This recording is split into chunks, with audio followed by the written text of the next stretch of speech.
Hello friends, welcome to my channel and thanks for watching this video. So welcome to another session of USA Weekly Market Report series. And the last Friday's close was indeed not a very good one, and we have seen, a dark red kind of pattern across the market where the VIX shot up by more than 8% and all the index are down by it's more than 1.5%.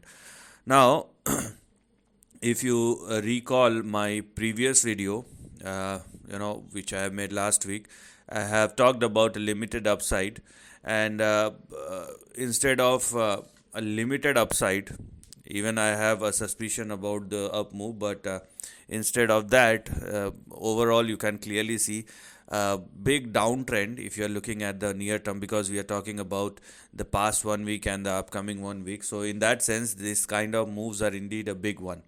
So let us see how it has changed the near-term trend and what kind of impact it creates on the overall market as far as Wall Street is concerned, depending on which we will decide the upcoming week going forward. So let's start analyzing the price chart of Dow Jones. So this is the price chart of Dow Jones. Now, obviously, before the official ceremony of President Trump on 20th of January, market is sensing some volatility. Uh, Generally, I don't give reasons, but this is what I find the most important one. Apart from that, news, events, and results, these are all a cyclical thing, and it's been going on.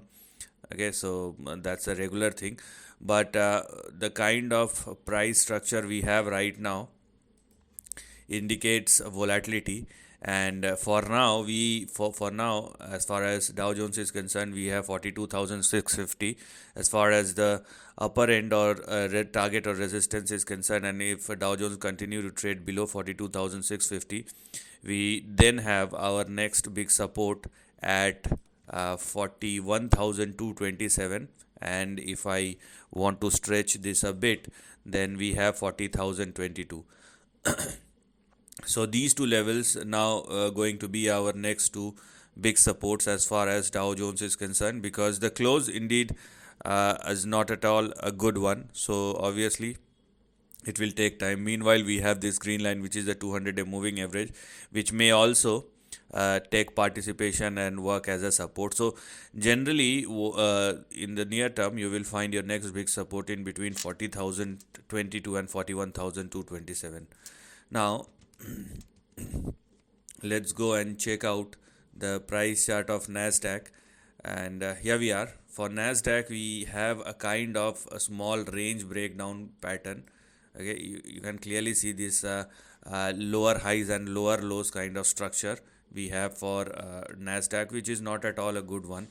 So if you are looking at the price chart of Nasdaq, we can see a lower high and lower low kind of structure.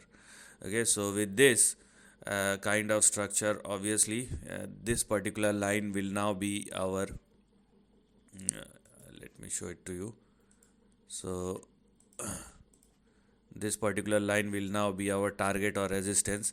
If Nasdaq continue to trade below this particular line, then obviously you should go for the next two levels on the downside as far as the support is concerned, and I'm talking about these two levels. So unless Nasdaq surpass and sustain above 19,396 or more, or if it continue to trade below that, then we have 18,617 and we have 18,100 as far as our next two support is concerned. So obviously both Dow Jones and Nasdaq does not look positive, and so does S&P 500. Obviously, here the similar kind of structure which we have seen in Nasdaq, lower high lower low kind of pattern formation, and this is not at all a good sign, I would say. So similar to Nasdaq, we have a pattern in S&P 500, and if S&P 500 continue to trade and sustain below this particular line, then we have, because S&P 500 is not as volatile as Nasdaq or even Dow Jones, so the next two support will be in between 5,670 and 5,646. And obviously on the upside we have 5,886, which is our target and resistance. So volatility is something which is extremely clear as far as the all three major indices are concerned.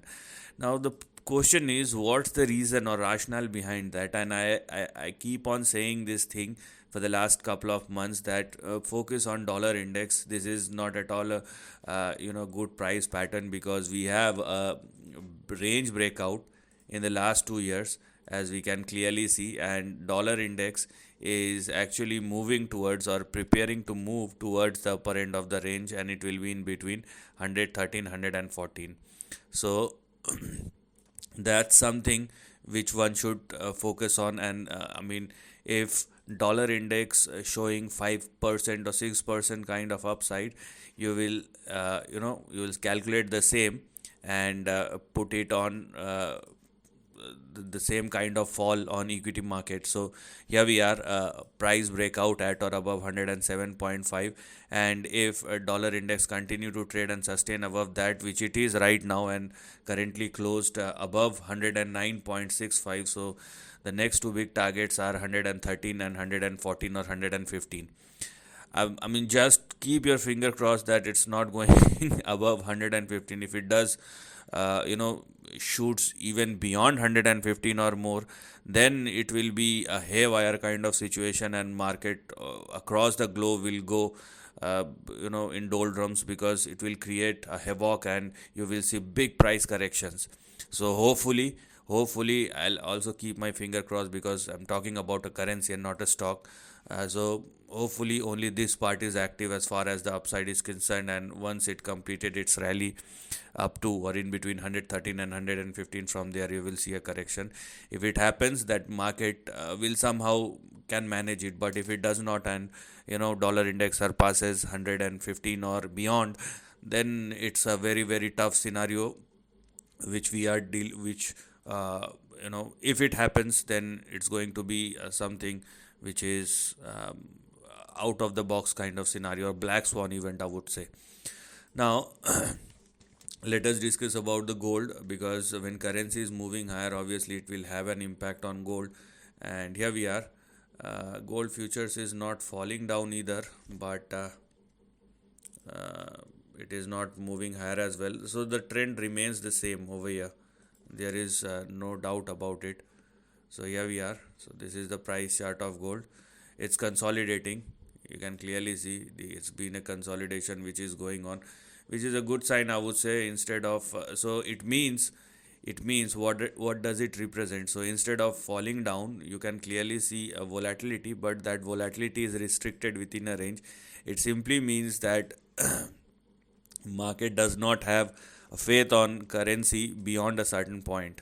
Okay, so here we are. So this is the range in between which, so it's a time of consolidation, and many people who loves gold, or who are gold investors, keeps on buying this thing on every dip.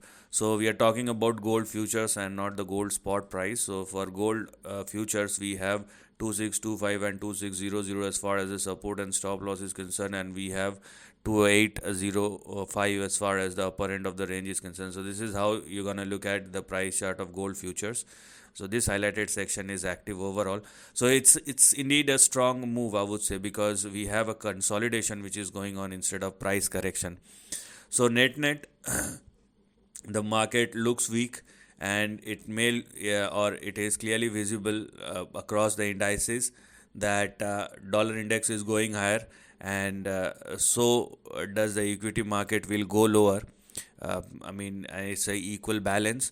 So and you have to wait and watch for better support levels to enter into the market, and you will see that volatility will have a rub up impact on the major stock which constitutes the major part of those big index. So this is the end of the video. Thanks for watching.